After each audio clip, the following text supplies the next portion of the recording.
Welcome back to Forbidden Knowledge News. I'm your host, Chris Matthew. Tonight, my guest is Jason Hewlett. Before I bring him on, let's get some announcements out of the way. First, I want to thank everyone that has donated to our relocation fundraiser. We're over halfway to our goal. If you would like to donate, the links are in the description.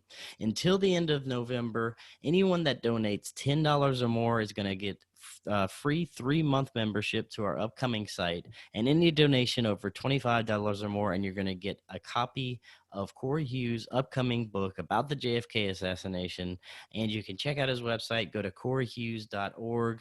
It is going to be the definitive book about the JFK assassination. I also want to thank Karen Holton. She offers many services to help out with not only your physical, but mental and spiritual health. She also offers the best quality orgonite pyramids and Zen domes. These things are amazing. Visit her website by clicking the link below and check out all the services that she has to offer. And finally, subscribe to our official backup channel at lbry.com. All of our content is already there. The link is in the description. Please check us out there just in case. You never know, YouTube could just take us down any day now, just like they're doing with many other channels. Tonight, I want to welcome Jason Hewlett. He's a journalist, broadcaster, and podcaster with a degree in filmmaking and film studies. He has more than a decade's experience as an investigator and researcher. He's experienced paranormal phenomenon since childhood and went on his first ghost hunt in 2003.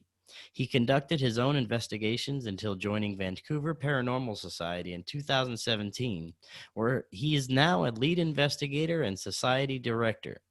He is also the writer, director, investigator of We Want to Believe, which is a paranormal reality show that takes an un-Hollywood approach to the pseudoscience of paranormal investigation.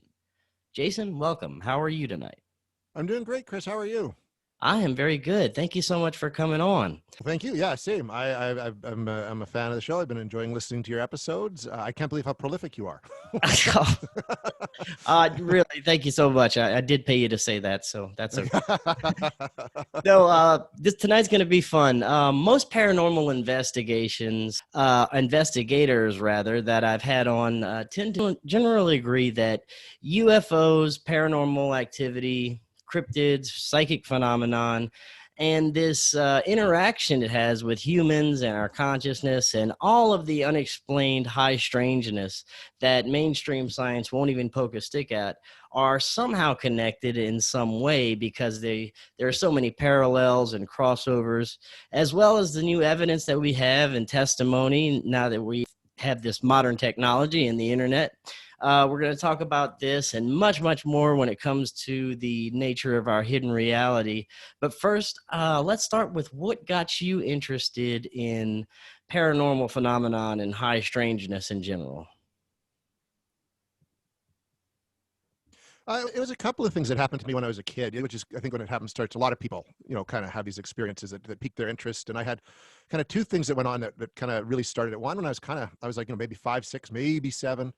And my mom and I were going to go pick up a friend of mine who was going to sleep over. And I waited in the car, and my mom went to get my friend and was talking to the mom. And I remember waiting in the car and looking around the block that we were on, and suddenly this face appeared in the back window. Like, it was a hatchback. So it appeared at the back of the car, and it's like it was popped into view and then popped out of view.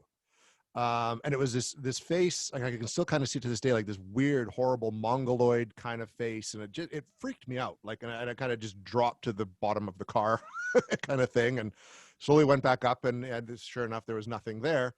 And there was no sign of anybody on the street either. Like, there's nobody around. My buddy walked up, and I'm like, were you just hanging out in front of the car? He's like, no, I just got here, which made sense because I don't remember hearing anybody come and go that would have made noise. And then my mom came up, and I said, did you see anything? And she's like, you're probably just imagining it, or, just someone was walking by and you just didn't notice. So, but I can still see the face, and I remember nothing. It was there and it was gone. So that kind of was the first thing that really kind of kicked off my interest. It scared me, and I can still think, I even get goosebumps thinking about it to this day. It had that much of an impact. Wow, that is very interesting. And since then, I mean, you said in your bio you had plenty of childhood experiences. Could you talk about maybe some of the other experiences you've had besides that? Yeah. Another one, I was sort of about 12 or 13, and I'm up here in Canada, and in the summer we'd go to this cabin that my parents had, and we'd go kind of go there all year round. I remember going out there with a buddy of mine, and I was born in the early 70s, so we were free range children. We kind of just went and did what we want. So my parents didn't care if we went and played out in the woods all day. And I remember we went out after dinner for kind of a final hike adventure in the woods. There's a path we always took to kind of get to where we would end up playing out in this kind of field and stand of trees. And we went up and we were out playing, and we decided we better get back. Dusk is coming, and we're walking back that exact same path. And underneath this one tree that we'd always go by, we saw it was like this little fire pit, a little lean-to, and inside the lean-to was this bone. And I'm talking everything was small, not doll small, but not like kid small either. It was somewhere in between. And we just thought that was really strange because we didn't see it earlier in the day. We didn't see it on the walk up, but it was there on the walk down. And we got a little freaked out by that because it was kind of dusk was coming, and we're like, that's just really strange. Let's get out of here. We went home, but it became the talk of the night. So first thing in the morning when we could kind of get up and get going, we went back to that tree, and there was no sign that anything like that was there. There was even pine needles all over the ground. Like, it looked undisturbed completely. So yeah, it's like, you're talking about, like, everything connected and alternate realities. It's like something kind of phased in and then phased right back out again. And there was sort of that event, and then the one with me in the car were the two big ones that really, really struck with me. I'd always get, like, I was just kind of empathic. I'd get weird feelings in certain places, right? That something wasn't wrong, or that maybe, I was alone but not alone. I believe, like, this unnatural fear of the dark as a kid. Like, I'd wake up in the middle of the night thinking something was in the room and have to turn on all the lights and check all the, that persisted well beyond. I mean, I've got an almost 9-year-old. He's kind of in that phase, but he kind of came into it and he's going to go out of it. Mine persisted well into my late teens, even into my 20s when I'd live in other places. And those are kind of the big sort of things that really stuck with me until I kind of started taking more of a serious look at the paranormal. And then, after my father passed away, started having incidents in the house that I grew up in, that I took over as an adult, and that he had built for my mom as, to start a family. And they kind of came more into my late 20s, early 30s kind of thing.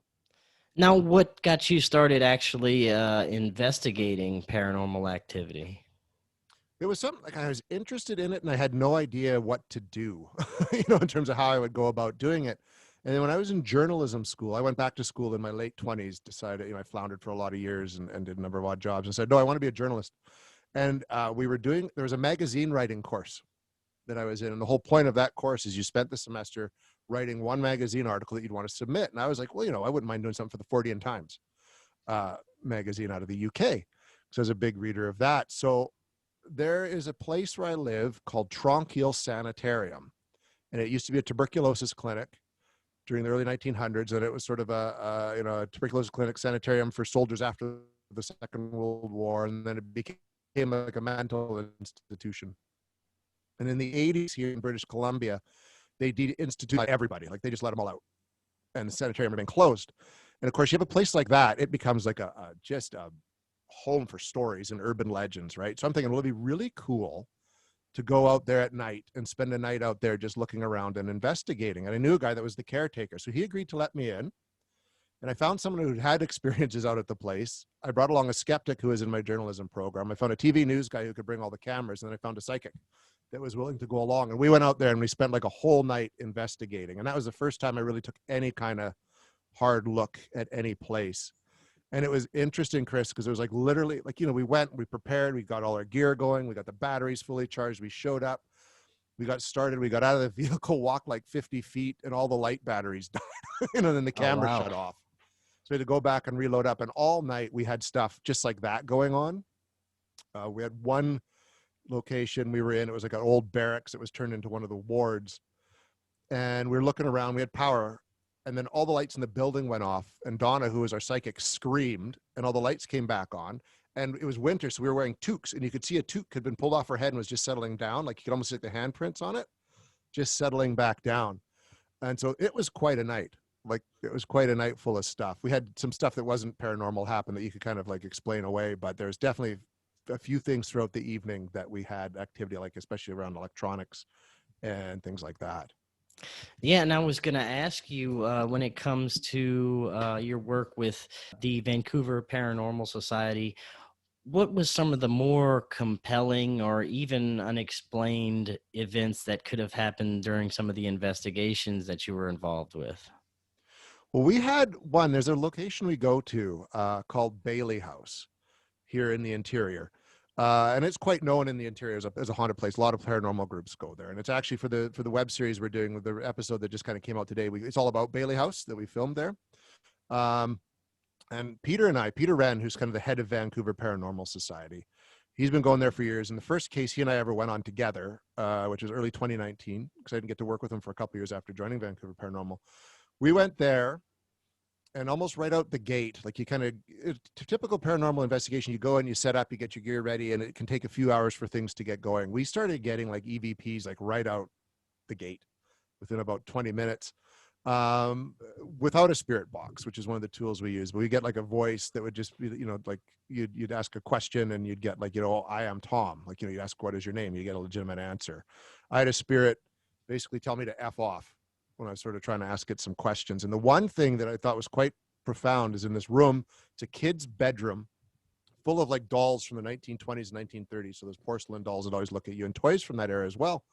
We had a little toy hammer go flying off a shelf, and not drop, but I mean like fly, like a good portion into the room. And you could hear it. We even got it on audio, like click, click, click of it falling. Like 1 minute it was on the shelf, then it was on the floor, which I thought was pretty wild. And also in Bailey, we were down in the basement using what's called a laser grid.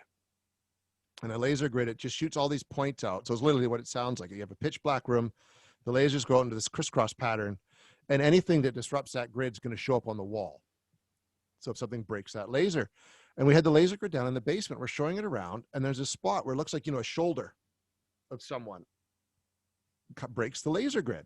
So I switched the lights on. There's nobody standing there. There's nothing in the way that could disrupt that grid. So I turned the lights off. The shoulder's still there. And I did that 3 or 4 times. And finally, on the 5th time when the lights went back off, it was gone. So it was like something stood there and then left, which I thought was really, really interesting. Another place, it was a hotel, rural hotel we were at. We were in the dining room. It was my first investigation with VPS, actually. I was still just sort of it's a test run to see if I'd work out or not. We had a motion detector on the floor during an EVP session. And they're asking questions, and we're not hearing anything, because a lot of times you don't hear it when you're there. You pick it up on your digital recorders after the fact. But we did like, give us a sign of your presence. And suddenly, like, the motion detector would go off, like someone walking in front of it, like back and forth. So you'd kind of get this, woo, you could follow the sound of it moving and then be nothing. And then it'd come back, like something pacing back and forth in front of this motion detector. And then down in that very same building in the dining room, we had, and I kind of laughed, because it was the stereotypical get out that you would get right in the middle of our session, but it was loud enough. There's 4 of us in the room. It was a big room.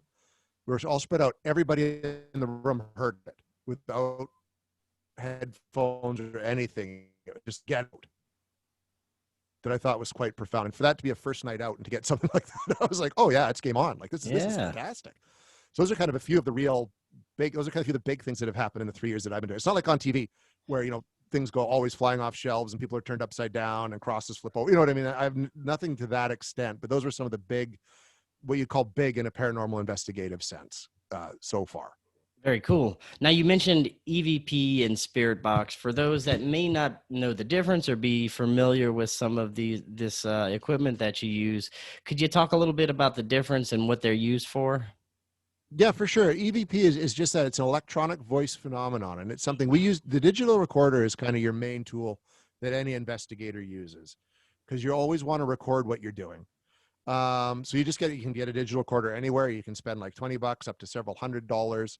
And that's basically anytime you're doing what we call an EVP session. So you're in a room and you're trying to communicate with what's ever in there. So you ask questions. So before you go in, you want to do research. So you kind of know the location, any of the stories. You try to ask questions that aren't simple yes or no responses. You want to get answers that make sense. Like at Bailey House, there was a past owner named Tom McDonough. So we wanted to get a name. So we got a name like Tom. It corroborated the story we had heard about Tom McDonough once owning the property. So you do that, and then whatever you catch on your recorder is considered an EVP, electronic voice phenomenon. So that's kind of what that is. A spirit box is kind of a communication device. It's still very controversial, but it's an AM/FM receiver that continuously cycles through AM/FM radio channels. So you get a lot of noise. Like it'll kind of make like a chuck, chuck, chuck, chuck, chuck, chuck. And then you'll get like pick up radio signals and stuff like that. So a lot of it, you have to, again, be very careful in what you're asking. But when you can take an answer as something more than just maybe noise, white noise, is when the chattering will stop, the noise will stop, and you'll actually get a response to a question that you're asking. Again, an intelligent response. And so that's how the spirit box work. It's a good tool that way. But you just can't count everything that it says as being accurate. You kind of wait. And then we've had bits where you hear the audio stop, you get a response, and there's a voice. And we've had several times where it's like you actually communicate with something, the voice doesn't change. It's exactly the same voice. It'll go on for several minutes as you're asking questions. So it's like you're actually communicating one-on-one, like you and I would be, only, I'm on one side of some reality, you're on the other, and we're having a bit of a conversation back and forth. So those are kind of two of the primary tools, as well as like digital cameras and things like that.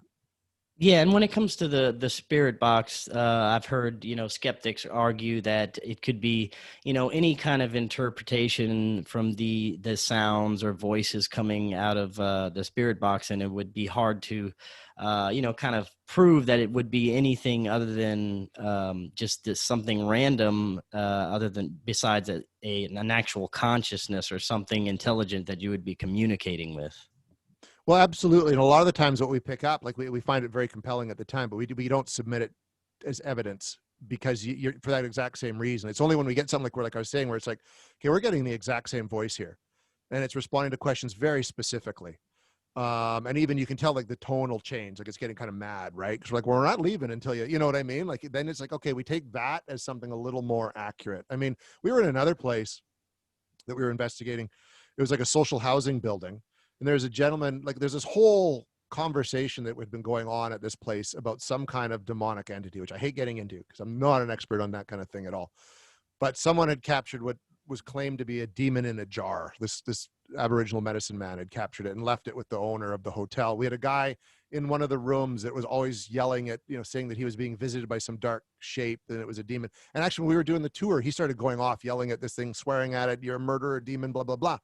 And then, of course, when we're doing one of our first EVP sessions on the spirit box, like, tell me your name. And you get like a demon. And it's just like, really, but that voice sounded very electronic and magnified. So you don't know if it was kind of fit in with everything else that was going on at this property, but it almost sounded like you were picking up a radio signal that's just kind of the bit we happen to hear. A joke one of the people on the team makes is always like, how do we know that it's just not some bored trucker parked on the side of the road and we're happen to get him on the CB and he's just playing with us? Do you know what I mean? Like, right. You got it. And that's the thing with this whole, I guess, pseudoscience is everything has to be taken with such a grain of salt because it's not something where nothing that we consider evidence you could put in a court of law and not have it argued away. The equipment we're using is very unscientific and you can't come up with a hypothesis and retest it over and over and over again. It just doesn't work that way. But we're trying the best we can with what we've got and kind of the field that we're playing around in. Talk a little bit about how We Want to Believe came about. It was kind of born out of a conversation that Peter and I had. He's been approached many times by various networks to do kind of a paranormal TV show. And he's turned them down pretty much every time because he used to be a part of TAPS, which was, of course, Ghost Hunters and all these other TV shows that have been associated with it and he just sort of heard through the grapevine and just, that a lot of these shows, even though they're said to be unscripted, they actually are. And at some point they have to do something because a lot of the times when you go to investigation, you get nothing. So you can't have a whole TV show where nothing happens. So eventually you got to stage something or play it up for dramatic effect so that people keep tuning in and the ratings don't go down. So he's always said no. So we decided maybe the route to go is to do like a paranormal podcast. Go out to these investigations, take all the audio that we record, put it together, create just a wraparound where Peter and I are talking about what we experienced, playing the EVPs and that kind of thing.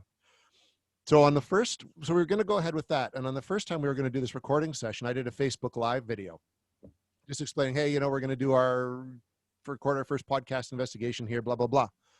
I'm friends with a guy named John Fallon, who runs Arrow in the Head, which is part of the Joe Blow movie network. And it's one of the biggest movie entertainment sites on the web. And he saw it and he's a filmmaker as well. And he's like, dude, why do a podcast? Why don't you do a YouTube show, because we're just launching a YouTube channel, Joe Blow Horror Videos. We're looking for new shows to put on. It doesn't matter that it's not like a horror show or anything like that. That'd be really cool. Because back in the day, I went to film school and I got a journalism background, and I've always been keen to do that sort of thing. I said, yeah, sure, that's a great idea, without thinking how I was going to actually pull it off, or put a crew together.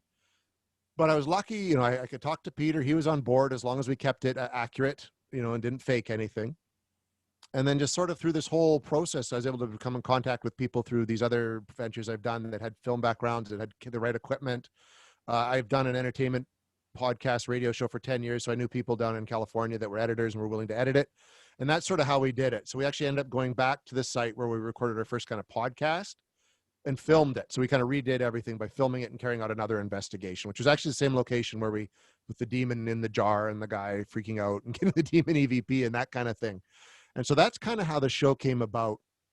And it's been, the first one came out in May. We've been shooting since February, and it's been kind of an interesting growing process, because you kind of figure out, you see your mistakes and all that. And when we first, right when we first did our last bit of filming, that's when COVID hit and the lockdown happened. So we had to take what should have really just been like, you know, 20 minutes and stretch it out a lot more than we wanted to do, because we weren't able to get back out filming again until May. So it's been kind of just a learning, growing process. It's always evolving. But the feedback we're getting from sharing it with people in the paranormal community has been super strong and super positive, and people are appreciating that we're just showing it as it's happening. We're not faking anything. And even at the end of every investigation, which is usually each investigation is about a 2-part episode, we kind of compile what evidence we have, we put it out there, and we leave it up to the viewer to just decide if anything's going on or not. We don't say, yeah, it's this and this is what's happening. We leave because we don't know. And I don't think anyone who's a paranormal investigator to call themselves an expert or pertain to know what's going on. It's all just theories anyways. So that's kind of, we want to believe and how it came about. And it's been a lot of fun. It's been a fun ride so far. Yeah, it's very cool. And when it comes to paranormal investigations, most people think of, you know, the popular travel channel type, over the top, scripted, you know, and so-called reality shows, or possibly the Hollywood movies that you were talking about earlier, where people are, you know, thrown against the wall, or you know, demons appear, whatever they're portrayed as in Hollywood. How would you describe your investigations and process as compared to what, you know, is portrayed on TV? Completely different. It seems to be anyways, at least what happens on site. I mean, I think, like when you watch some of the shows, I love those kind of shows, right? And I, you know, I like the Paranormal State a lot and everything, and kind of up to a point, they are pretty accurate, because like we go in, we're usually invited to a home or a business. The people are there. They tell us their story and what's happening. You do a walkthrough. You kind of compile all the information that you've got, and you interview the people there. So, I mean, if you watch a lot of those shows at the beginning, it's very much just like that. But when we go in and investigate it, it becomes, again, in a way similar, because you get to see these guys, they're walking around and they're asking questions with their you know, electronic recorders, and sometimes they use a spirit box. They do Gansfield experiments or whatever. But we don't antagonize like you see in some of those shows. Like, you know, there's some of them where they just go and they're yelling, they're screaming, they're demanding these things come out, or they're going to banish them. It doesn't happen that way. We're very respectful. And a lot of it is just sitting around in the dark or walking around asking questions. There's never, yeah, it just doesn't get, like, if you look at the Conjuring movies, which I love the Conjuring movies, but like I kind of was joking that people start getting thrown out. And every one of the Conjuring movies, suddenly people are getting up and tossed around and things are exploding and windows blow. I've never seen that. And I think any paranormal investigator, if that started happening, they would get out of that building so fast. You know, they wouldn't just be standing there trying to figure out what's happening. Anyone would flee.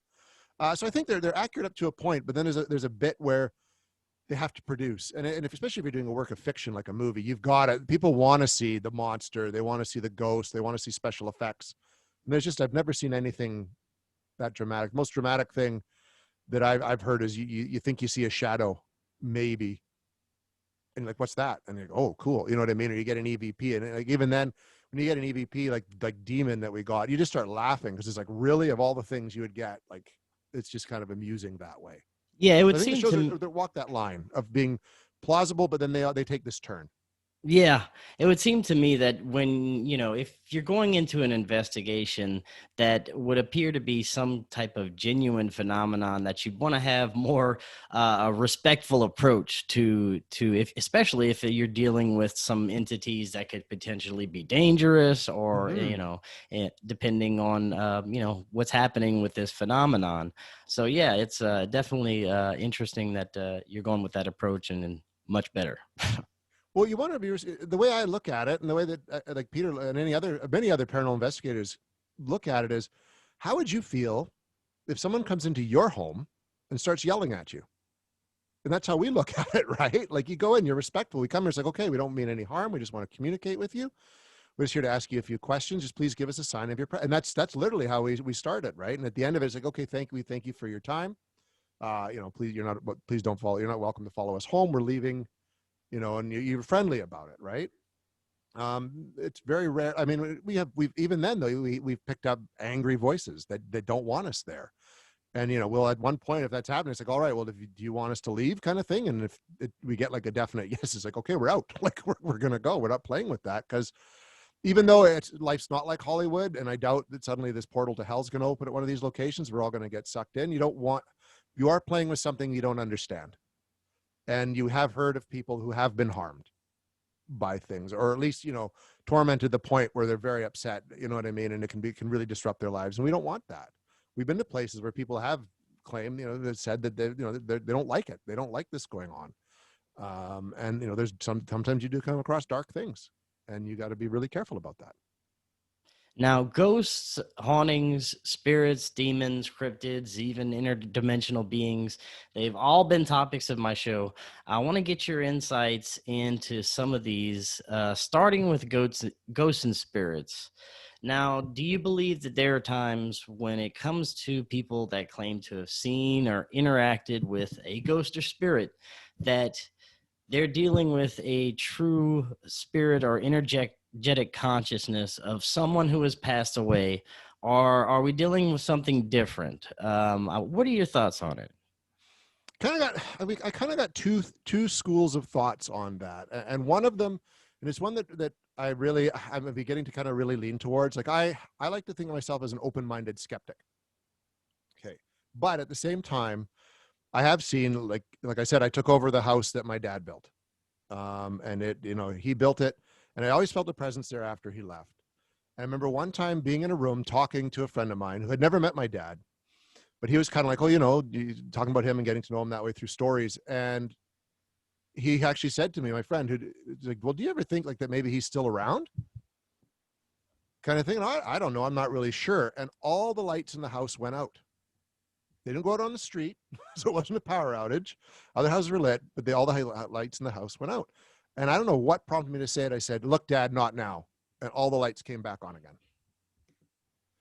And I've seen things, and I've heard things down in his workshop basement that sound like him. I even believe at one point I saw his shadow or something that looked like him walk down the hall from his bedroom downstairs to the basement where he worked at. So there's a part of me that really believes that these are, at least in some cases, being people that have passed away, that for whatever reason are choosing to stay, or they can come back in some sense. I think a lot of it has to do with electromagnetic energy. I think we're all beings made of energy. The Earth has an electromagnetic field. We have electromagnetic energy in us. And I think when we die, that energy has to go somewhere.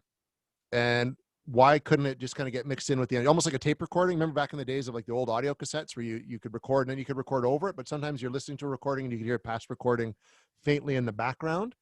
I think it's something like that. And then some of that just becomes residual. So it's something that just repeats itself over and over again. So in certain places, if you go at a certain time, something will just play over and over again. It could be the same motion of walking down a hall or a door opening, closing, whatever. And then for whatever reason, there's other ones that are intelligent, and maybe that energy can interact with us in some way.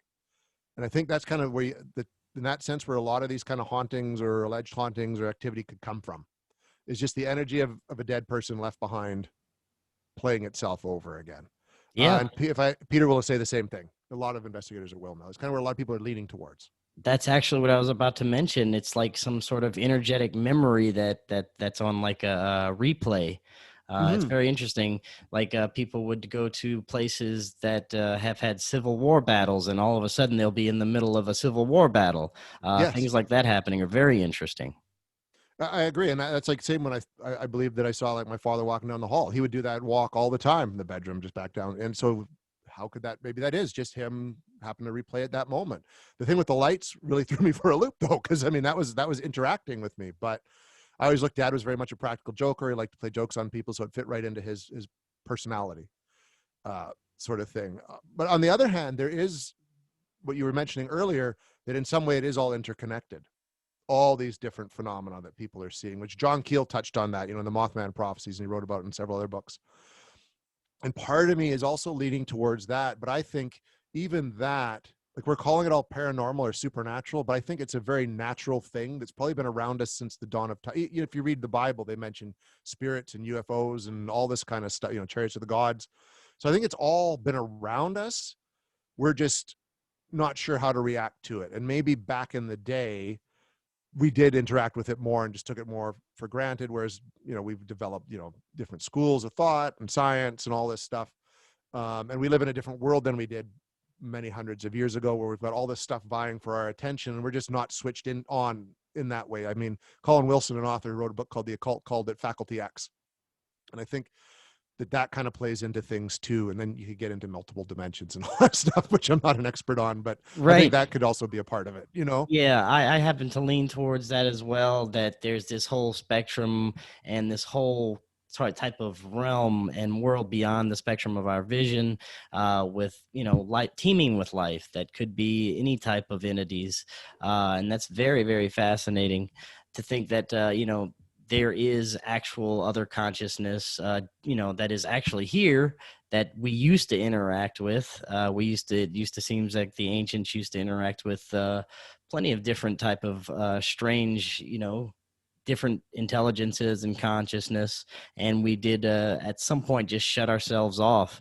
But there is a lot of interesting things happening now, where it's kind of like an uptick, where we're starting to get more interested in things like this on a global scale, it seems a little bit.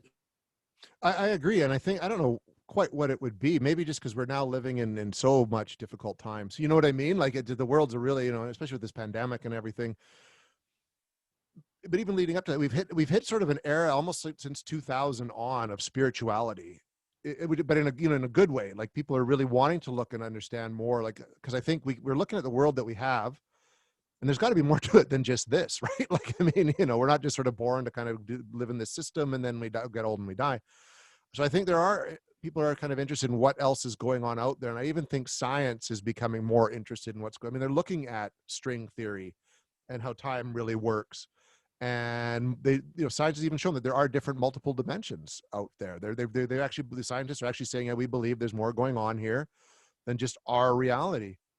And who's to say that that's not crossing over into ours and interacting with us? And maybe when we were, like you were saying, back in the way back, we did a lot more, and then we've just been distracted for a few hundred years, kind of thing. But we're kind of coming back to that. And you hear about some of the work being done at like Skinwalker Ranch is kind of really touching on portals and dimensions and just kind of all this other stuff. And that's very much a melting pot area for all these also phenomenon coming together as well. Poltergeist activity, cryptids, UFOs, all of stuff. You mentioned, moving objects earlier, and how you actually witnessed, something flying off a shelf or moving. What do you think is going on there? Do you think that is some type of conscious interaction? I know I've heard the term poltergeist. Hmm. What are your thoughts? I think that felt very conscious because we were trying to communicate with something. And it's almost like, when a kid's hiding, but he wants to get your attention, he'll throw something at you. So the fact that it was like a little toy hammer in a kid's room just really seemed that there was a thought involved with that. It wasn't just something random.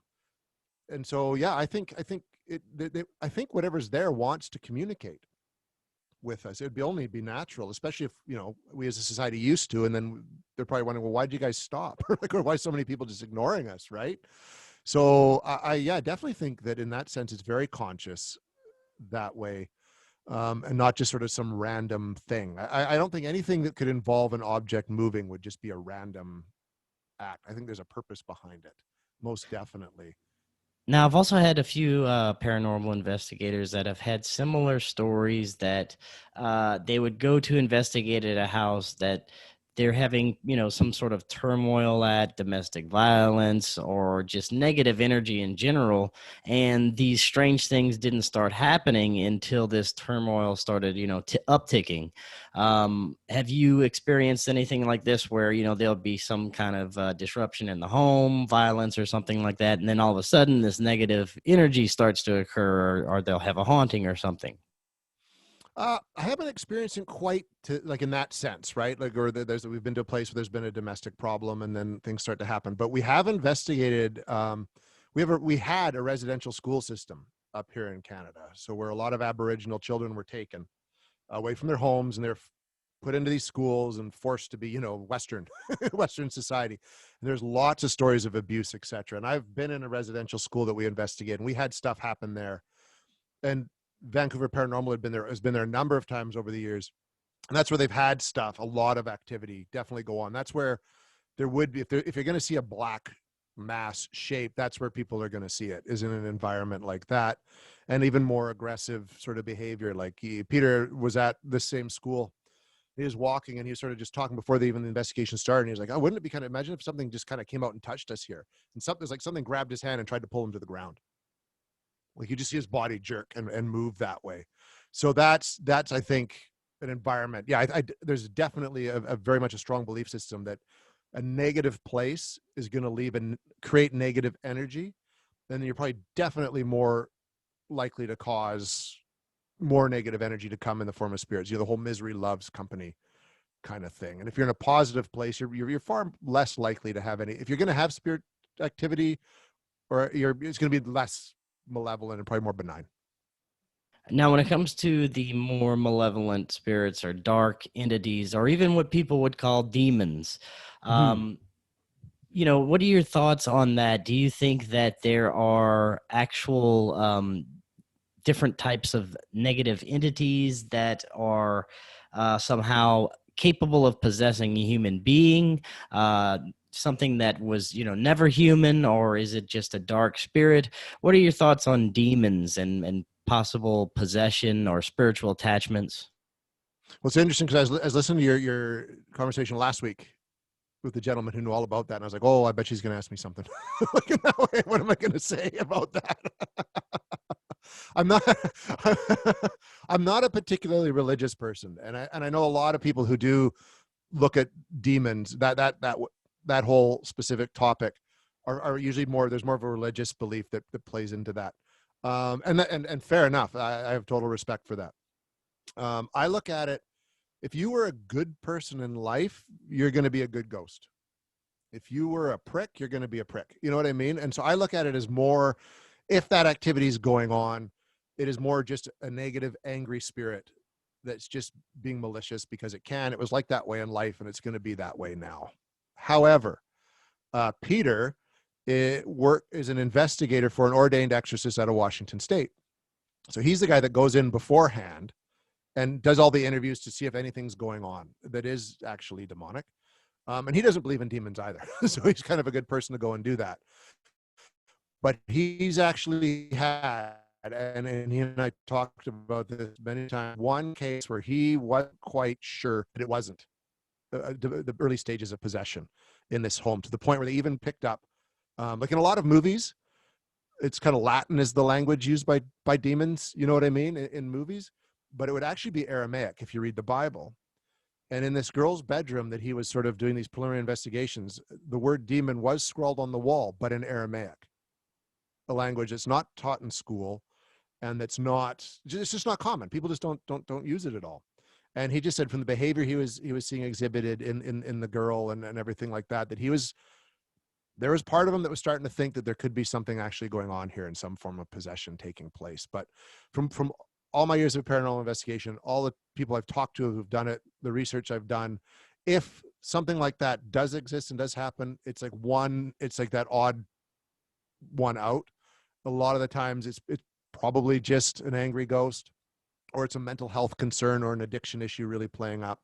But there's the rare case that it seems like there is actual legitimate legitimate demonic activity. And I think a lot of that, because I know people who've even had mental health issues who believe that they're possessed.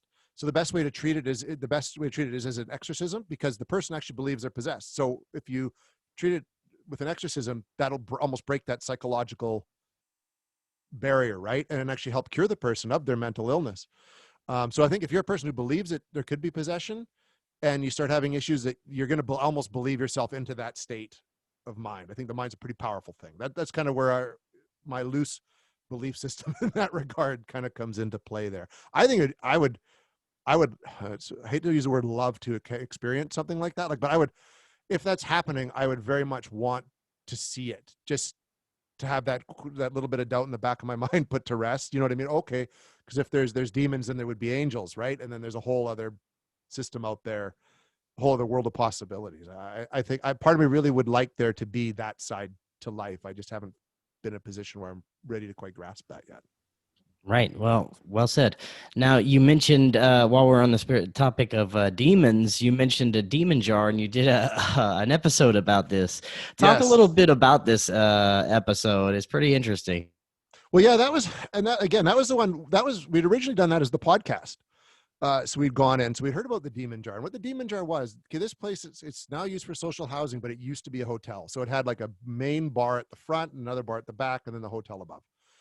And the one main bar is still open. I don't know why they'd put a main bar open in a place that's social housing, but whatever. And there's a patron that would come in there. He was an Aboriginal man, and he fancied himself a medicine man. And he went up to Reese, who was the manager, and our contact there, and he had this jar where the lid was taped up. And he says, every time I come in here, there would be this spirit, this demon that would harass me. So he's like, I caught it, and I put it in this jar. I've sealed it. And he goes, I'm going to give it to you. Don't open it. That seemed strange, but okay. So there is this jar. So when we went back to film it, we got him to break out the jar. And it was about, I can't show it, but it's, it was a small jar, empty, completely empty. But over the course of our investigation, it would, almost like humidity inside it, condensation would appear inside the jar, even though there was no airflow and no moisture. And then that would all just disappear, and it'd be completely clear again. And that happened 3 or 4 times throughout the case of us filming throughout that whole day. We were there all day, which I thought was interesting. And then that was also the place where there was the guy in the room when we were doing the tour, just starts losing it, like swearing at something and calling it a demon and a murderer and get out of my room and go away and all this stuff. And we actually stopped. We actually have it on film. This guy, we didn't go into the room, but we have him. You can hear him. And the manager's like, this happens from time to time. Something comes and visits him, and he loses his mind, and he's yelling at it, and he's trying to drive it away. And that's also where we picked up Demon on the Spirit Box. So it was like, despite our best efforts, it seemed like there was just this narrative around this demonic figure in this hotel that's now used for social housing. And that kind of became the crux of that episode. I think around about 3, 4 parts. We also had, in that one, there was a woman that was staying there named Holly, who ended up hanging herself in the building. And we actually got her name through an EVP session as well. We were trying to find out, who's here? Is there someone here? Yes, it was a woman's voice. Well, what is your name? My name is Holly. We got that as well. So it was kind of these 2 things that kind of tied in. And Sarah, one of our investigators, right before Demon showed up on the Spirit Box, she picked up a growl through her headphones. We were in a completely different part of the building. Wow. We got a message. Yeah, we just got Demon on the Spirit Box. And I'm just like, Sarah just heard growling. just we didn't want, because we tried to be an un-Hollywood, we're trying to present us. Of course, our first time out in the first 3 episodes are all about this demon figure at this hotel, right? Like, I mean, it was just like, what are the odds? But it made very interesting, compelling stuff. Like, it really did. Yeah, that is very interesting. Yeah, go check that out. I'm going to leave the links to that in the description, of course, to all the shows you've done so far. I want to jump into cryptids and get your thought on those, especially Bigfoot, because, man, I still can't wrap my head around the whole Bigfoot thing. First of all, in all the Bigfoot shows and Bigfoot hunters, we never see anything. Nope. We get a few footprints here and there. But those, that's not really compelling enough evidence for me. But there are personal encounter stories that are compelling to me from very reliable sources that are very interesting, from the descriptions they have to the experiences they had with these beings.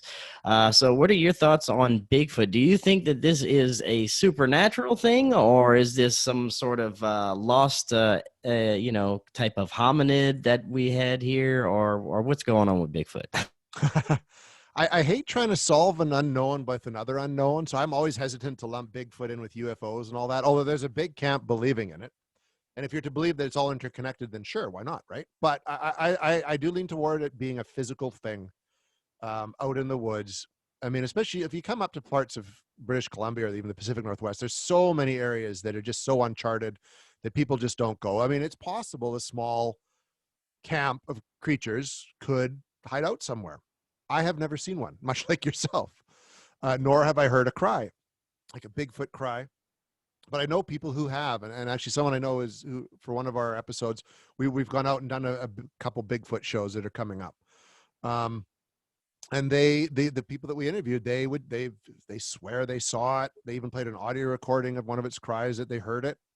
One location where we went up to is this lake, about 55 kilometers north of where I live, where a guy who's gone fishing almost every year for 20 years, he's out in the boat, he comes to a part of the lake and he gets the wood knocks, the 3 knocks, the bang, bang, bang, that's supposed to signify Bigfoot's there and trying to communicate or warn you off. And every time he goes, he hears it. And as soon as he kind of gets away from that part of the lake, it stops. So we're like, all right, well, let's go. And so we get this guy and we go up there and we get in the boat and we head over to this spot where this has been going on for 20 years and nothing happens. And we even try some knocks of our own, nothing. We even go for shore. The first time this guy's even gone to shore, right? Walk around, nothing. He even tries some knocks, nothing. But as we're coming back, the one member of our crew, Sean, stayed behind because there just wasn't enough room in the boats. And he's like, we're getting close to shore. And he's like, did you hear the knocks? And I'm like, no, we didn't get anything. He's like, no, they were right over here. So when we were going across the lake, he actually picked up the knocks on his side of the lake, the complete opposite side, which ties in to Bigfoot or anything paranormal where you go looking for it, you don't find it. It's almost like you say there's this intelligence and it just moves to someplace where we're not, but it still leaves kind of a mark. So we actually got those knocks on audio and video that Sean heard. So I can't rule out the knocks. I don't know what it is. Is it Bigfoot? I don't know. But it happened round about the spot where this was supposed to be going on. Not the exact spot, but a spot where it was supposed to be happening. So yeah. I think the world would be so much more interesting if there was a Bigfoot in it.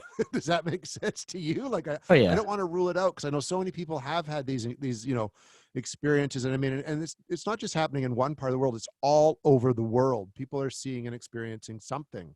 So I think something's got to be there. And I would love to keep looking for it. I think that would be really, really cool. But we're a paranormal group, so we don't tend to go out and hunt monsters very often, right? But I mean, for our show, we did it, and I'd like to kind of do it again and keep trying.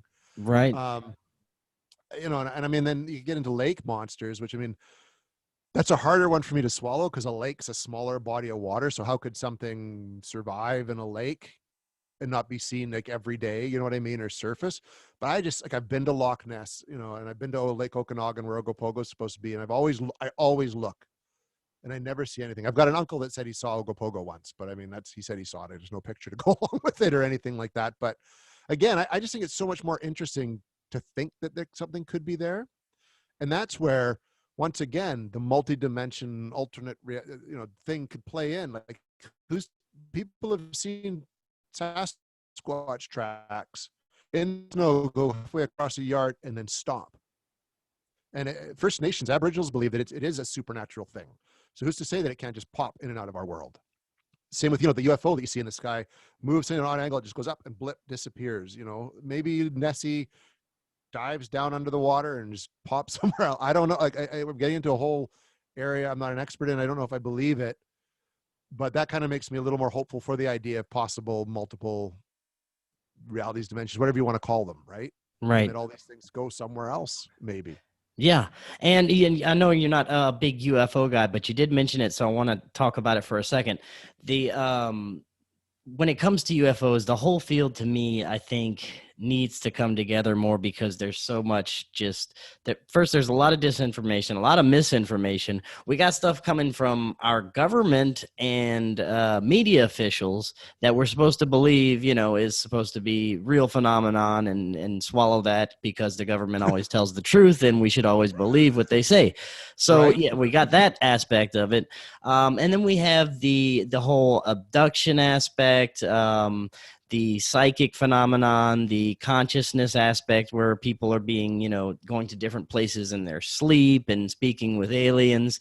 There's so much to this, the whole UFO abduction phenomenon, especially when you get into people who get implants and claim to have, gone on ships and seen hybrid children.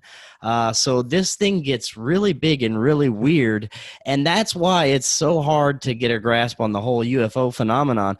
But I still think that it is connected to this whole interdimensional or other reality that could exist just beyond the spectrum of our vision. I'm not sure that we have little green men come and visit us in tin cans from across the universe, but there may be something, just outside our frequency or something going on there. So I'd just like to get your thoughts on what's going on with the UFO phenomenon. Well, I'm kind of in the same camp as you are on that, Chris, because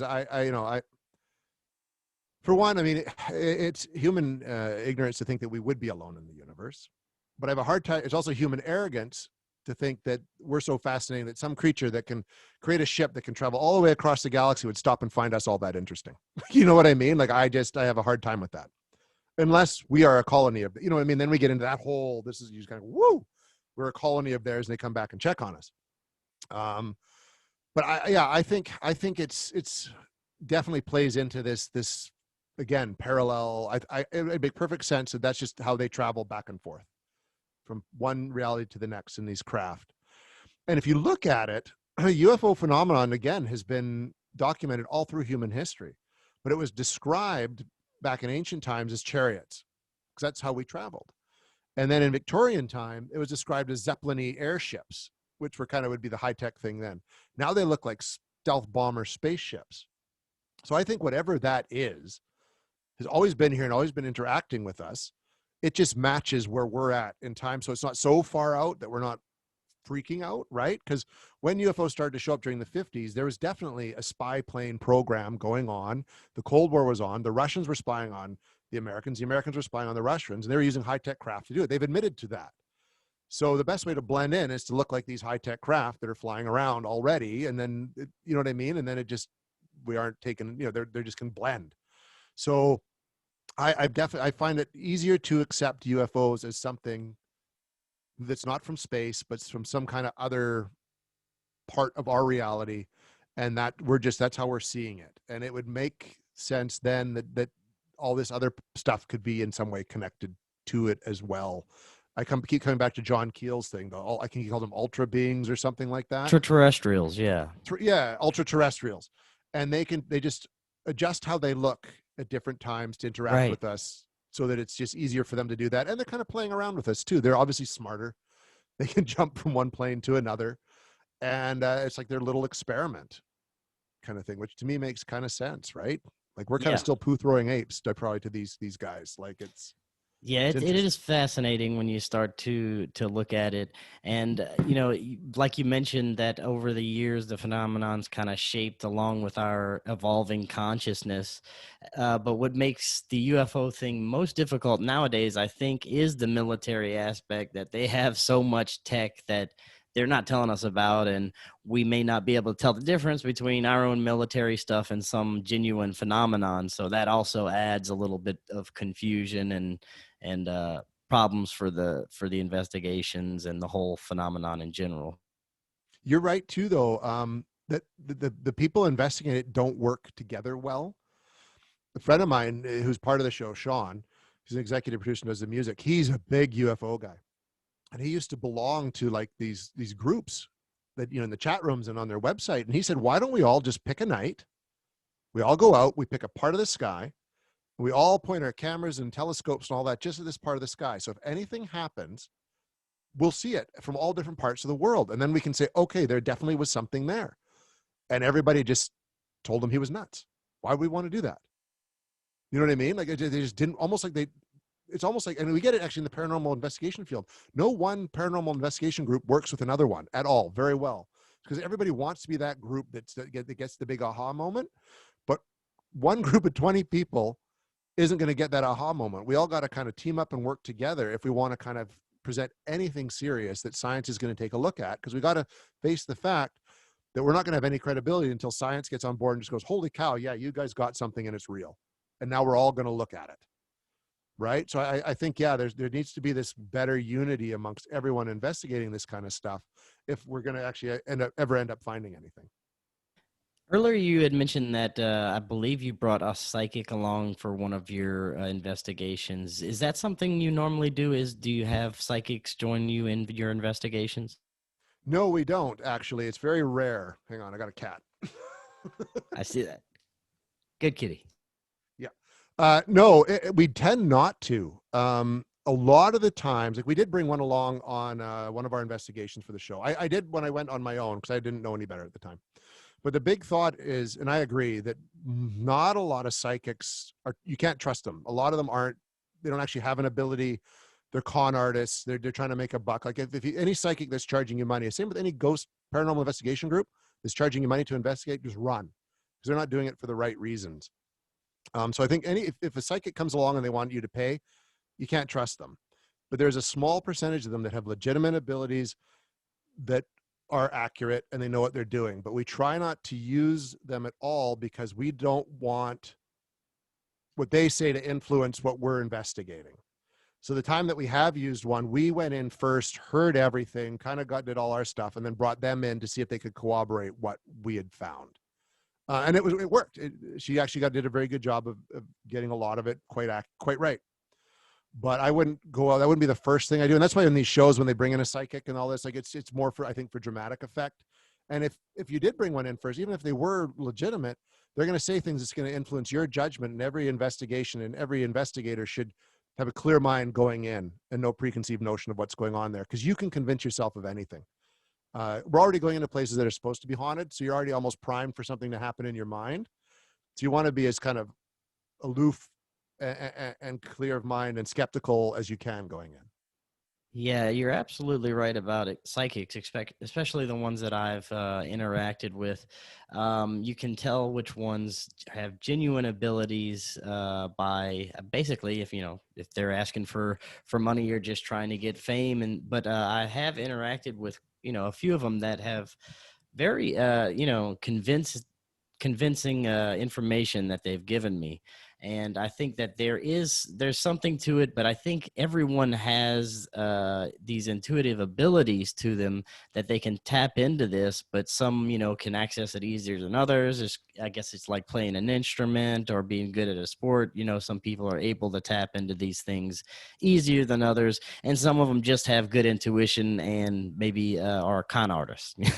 Yeah, exactly, right. They do like the mirror read kind of thing, or they do a cold. It's just how they ask the questions and how they get you respond to it. Then they see they're on the right path, so they're just going to keep, and they'll say, say stuff. I sense that you lost someone. Someone, was it a father, and you go, no, okay, how about an uncle? You know what I mean? They'll just kind of go and yeah, it was my uncle, right? And yeah, so you got to be really, really careful with that.